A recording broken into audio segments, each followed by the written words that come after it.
I'd like to turn the meeting over to Mr. Baker. Thank you, Mr. Manager. Yes, we've been planning.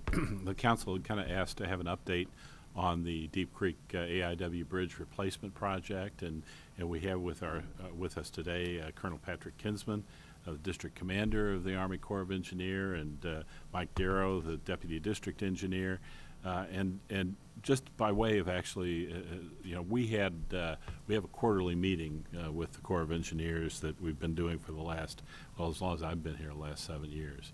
And I was telling them yesterday, our ability to work with the Corps and the ability of both staffs work closely together has really done immense benefits for the city of Chesapeake over the course of my tenure, and I'm sure before that as well. Because it's not just a question of when we have issues where we rub up against each other, we talk about them. It allows both staffs are very good about identifying future things in advance, many times as much as a year in advance of when we may need to work together to kind of give the heads up to each other. And it's really been a tremendously productive relationship, and I thank them very much for that. And I believe Colonel Kinsman is going to cover your update. Absolutely. Mr. Mayor, members of council, again, honored to be here. My name is Pat Kinsman. Again, honored as well to serve as the 59th Commander of the Norfolk District. And as Jim said, with me is Mike Darrow, who's got about 10 plus years in the district. So great to provide an update. I would absolutely echo Mr. Baker's comments. I'm about a year into a 3-year assignment, and then the Army will decide to move me elsewhere, I believe. But what I've seen is just very strong relationship with the city of Chesapeake, and coordinating directly with Mr. Baker, Mr. Story, and members of the staff. So again, I'm grateful for the teamwork and collaboration that I've inherited. So what I'd like to do tonight is just again talk about, as our main priority, talk about the Deep Creek Bridge replacement. But I'd certainly be remiss if I didn't talk briefly, if you'd forgive me here, just briefly about the overall status of what the district here that's focused on the Commonwealth. And so while this is a busy chart, what I will just orient you is that the district, again, headquartered in Norfolk with members living throughout the Commonwealth, is focused on making impacts on the three kind of bins you see at the top, making impacts on our national economy, the national defense, and our national heritage. And so if we just begin on the national economy, working closely with the Port of Virginia to deepen the port that has, national or nationwide impacts, all the way to kind of the middle of the country. Noted there under the port, we're studying the replacement for the North Landing Bridge, which is something we obviously identify that's it's past its useful life, and we're 1 year into that 3-year study. Below, you see the expertise that we have in coastal storm resilience. We've completed a 3-year study for Norfolk. We're in the middle of, and that study has provided us or allowed us to develop some expertise in coastal storm resilience. We're applying that expertise outside the Commonwealth now with 3 Florida studies in South Florida that are our headquarters directed. And the question that we're working with the Commonwealth is where to apply our expertise next. And then lastly, within the economy, then Gathright Dam that we operate way out to the west provides flood protection along the Jackson River.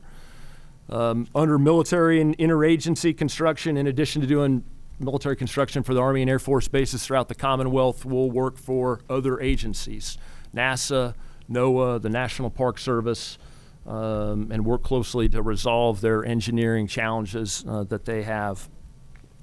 Under emergency response, again, we've just received a fortunate, I would call it, glancing blow from Hurricane Dorian.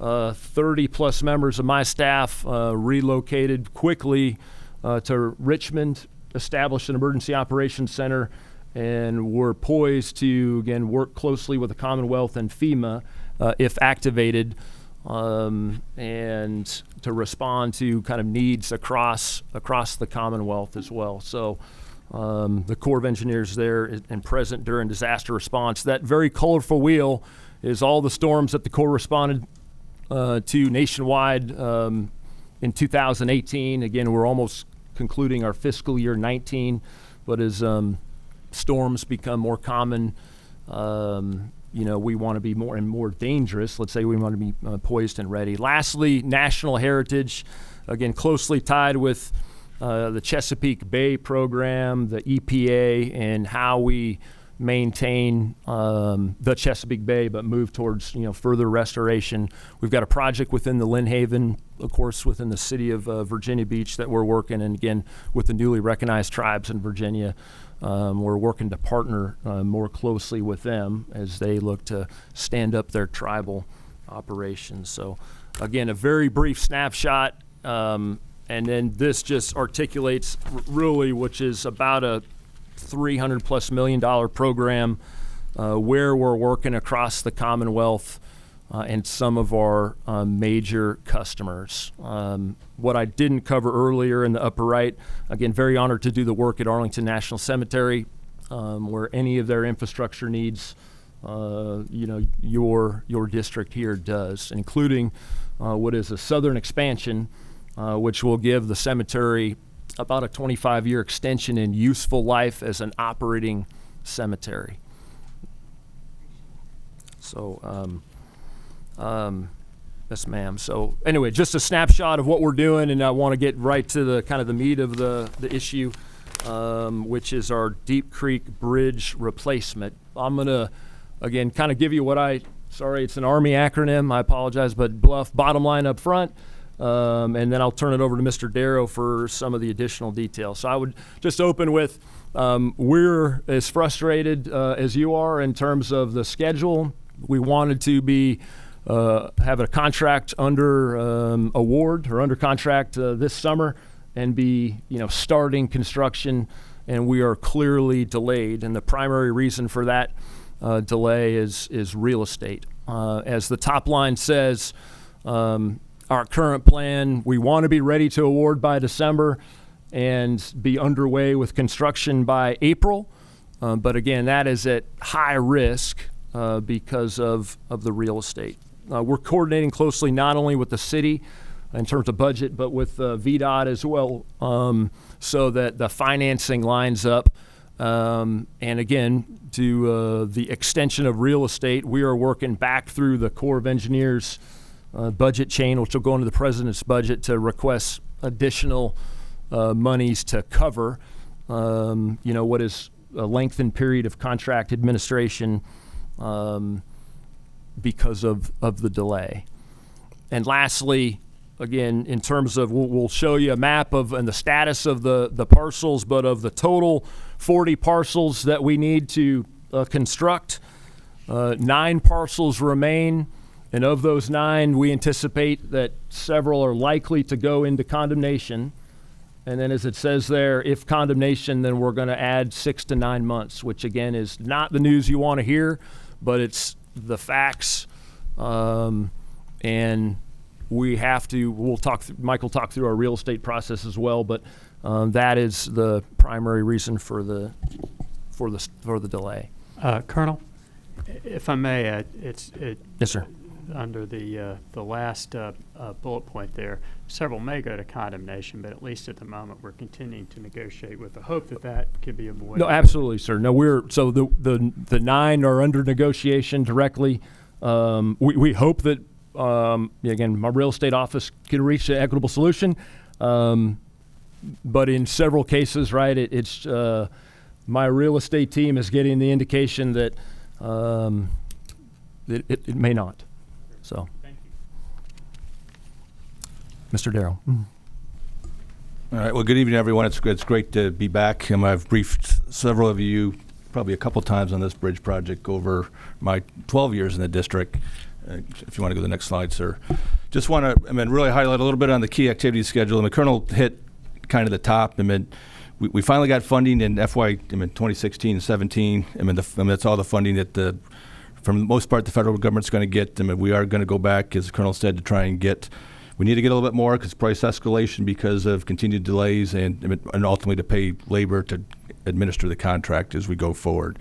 The good news is we have enough money now, at least the team is telling me to award the contract, so and then it's a 3-year construction of the contract. So we've got some time to get the money incrementally, but I did want to let you all know that, because I know, you've got some great help on the Hill that's helped us in the past as well. So I just wanted to let you know we're working that.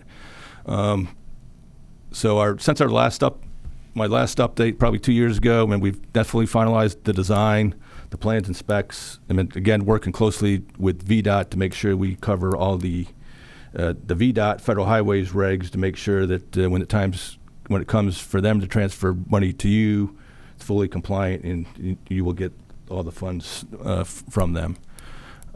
We've concluded the acquisition planning, and we figured out our acquisition strategy. Just last month, we had a great industry day with VDOT, hosted over at their new office. About 100 contractors were there, total people. There was 8 primes, and some of the big bridge contractors were there. I know actually a good friend of mine from Lane Construction, who built I think they built the Jordan Bridge for FIG, was there, so they're interested as well. So I think once we finally get to the point of getting the real estate so we can award, I think there's a lot of interest out there with industry to build it. And then real estate acquisition, that's really going to be the rest of my talk, and really, that's where I think you all need to know where we're at and where the challenges are.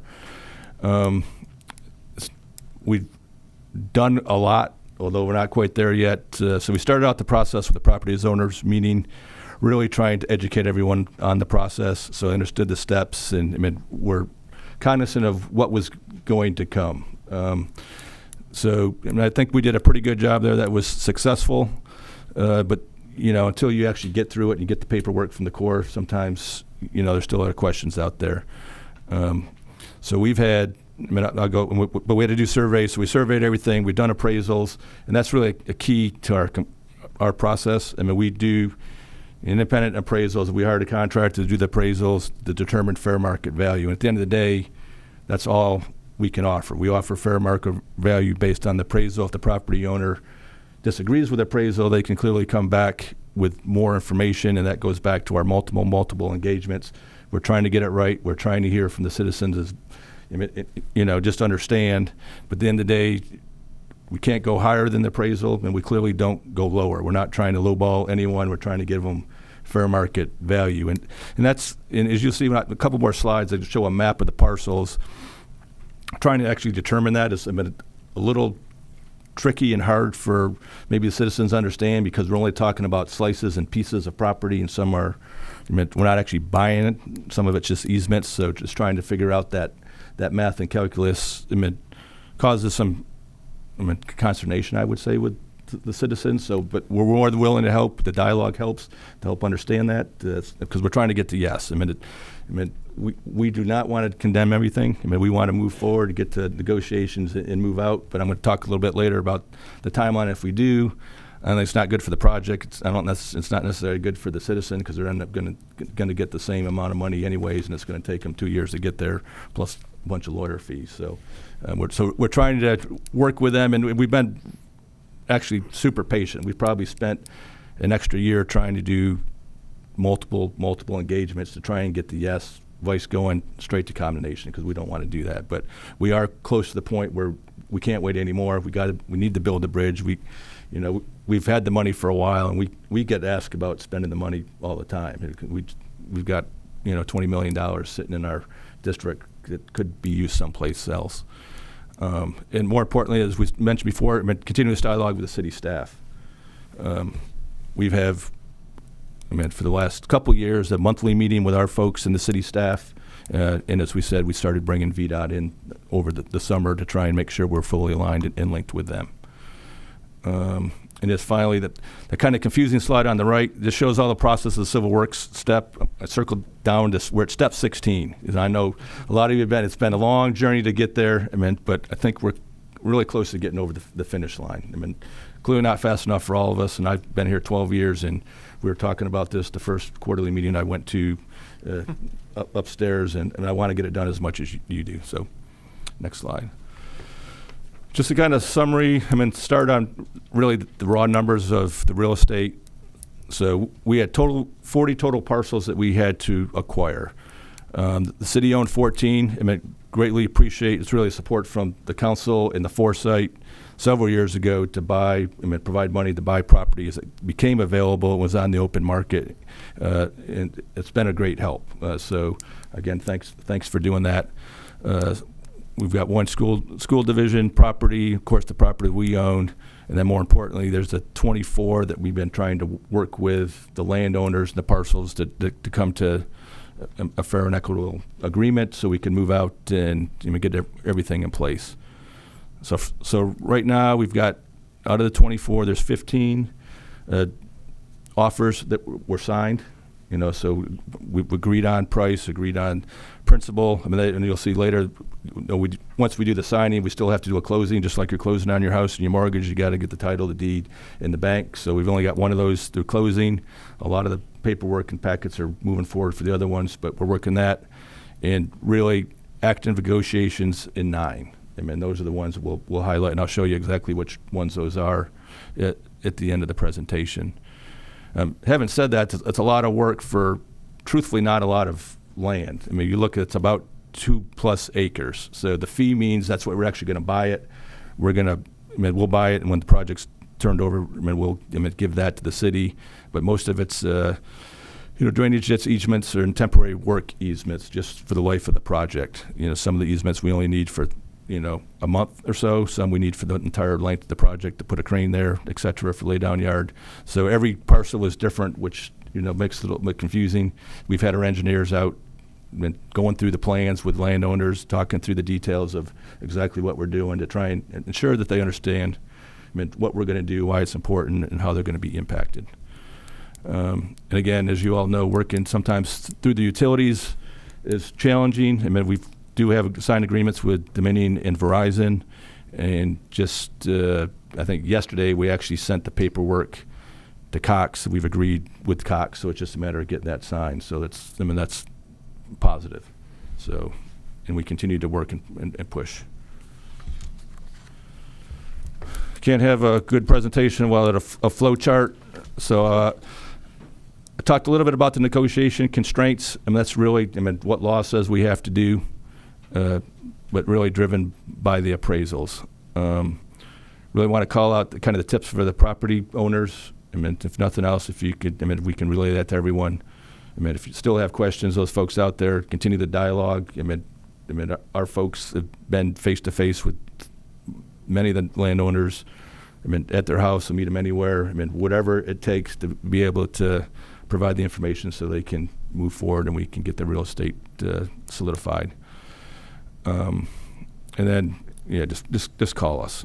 So there's really 2 different paths we're taking. So if you look down, the offer to sell, and that's where we're at. So really in the left-hand corner, that's where the 15 are. That's where we want to get with all of those, and it's a signed offer to sell. And then after that closing is 1 to 6 months. That first offer to sell to the closing was, a couple months. So so once we get closed on the property, and we get all those parcels, then we're what we call ready to advertise. We're legally sufficient to go forward and advertise and put the project out on the street. If we don't get that route, we clearly have to go to condemnation. A couple landowners, truthfully, we've already sent condemnation letters to, I think, 4 of the parcel owners. Let them know. We not think we're going to get anywhere. So it's kind of a last and final. Come sit down with us, and otherwise, but we got to go through this process. And it's arduous on the federal side because the packet goes from us through our division headquarters to headquarters Corps of Engineers. Once there, it has to go to the Pentagon, an office of the Pentagon has to approve it, and then it goes to the Department of Justice. Department of Justice then takes it, they've got to come down, they'll do an appraisal, make sure that validate the appraisal we had, do their own appraisal, do some paperwork, file process in court. But once it's filed in court and there's a court declaration of takings, which is kind of that green on the bottom, we're okay to, on our side, to advertise. That still doesn't mean the landowner has got the money. When we do the court taking, we provide them, the Department of Justice, a check, but landowners still got to go to trial. There's still a court process for them to get their money. So we can move forward. The property owner still is in that process as we're moving forward. So I think that's important for everyone to understand, and that's why we don't want to go down that route if we can help it. I mean, one for time, and one it's a long ways for the property owner to get their compensation for what we need to do on their property to build the project. Any questions on here before we go to the next slide? All right, sir. So another busy map, but this shows all the different parcels, a lot of different colors. I mean, I think most importantly the blue. And Yeah, I was just going to say, Mike, could you just cover again the complexity? You mentioned it, but just go through the colors on the right there and talk about the complexity of what our team is working with. All right. So the blue ones are ones that are fee. I mean, we clearly have to buy those properties because they're in the direct footprint of the bridge, expanded roadway, et cetera, mostly widened roads. Yellow and the greens are really authorized entry for work or construction. You can clearly see kind of the church parking lot up there on the left in green. That's where the construction crane is going to be for the majority of the project, so we clearly need that piece of parcel. We had some good discussions with them yesterday. Actually, when we were doing our quarterly meeting, our real estate folks were meeting with members of the church, and then we have been continuing to make progress. So hopefully we'll get there. But all the other red stars there are folks we're still working with. Generally, you can see most of those are temporary work easements, so hopefully we can get there. Over at the Rite Aid, there's a little bit of parking lot area curb that we have to take. So that's kind of where we're at. You can see all those parcels. Most of our slivers are small pieces. It does have an impact on the utilities because some of those have got to move, some poles, and Dominion's got to move some electric power poles, which creating a little concern with folks. As Dominion's come out and talk to them about plans where they're going to go, where that pole is going to end up, and so provides a little bit of concern. So I think that's the facts we wanted to present. So I really wanted to open it up to them. We'll leave that up. The next slide is just questions, but really want to answer any questions you have, and